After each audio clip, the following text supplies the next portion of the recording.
Au fil des époques, la mode a mis le corps en scène. Petit à petit, les limites naturelles ont été repoussées avec les fresses dans un premier temps. Ces pièces de dentelle obligeaient le corps à se tenir droit et révélaient la condition sociale de l'individu. Ce qui comptait, c'était de captiver le regard des autres, d'imposer sa présence. Les robes ont progressivement modifié le corps des femmes, taille très fine, hanches de plus en plus larges, le corps était comprimé dans des corsets écrasés sous le poids de dizaines de pièces de tissu.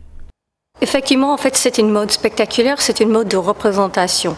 C'est fait pour une élite qui veut se montrer, qui veut se faire valoir en fait dans l'espace public, et pour cela souhaite se différencier en fait du peuple laborieux qui, en ayant besoin de travailler, ne peut pas bien sûr porter en fait ce type d'habit qui impose en fait pas beaucoup de mobilité.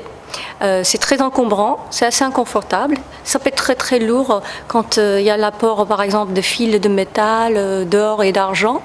Et pour mieux se rendre compte du poids et de l'inconfort de ces tenues, quoi de mieux que de les essayer? Une partie de l'exposition permet d'enfiler des reproductions de ces vêtements et de leurs accessoires. Est-ce que tu penses que tu peux aller jouer dans la cour de récré comme ça? Non. Non? Je vais me casser la figure. On a mis je sais plus comment ça s'appelle, c'est un truc on a mis une sorte de, ça fait un peu robe de nuit, princesse avec des grosses manches là. Après on a mis un truc là qui fait un peu jupon. Après on a mis le corsage. Et après on a mis la robe et ça.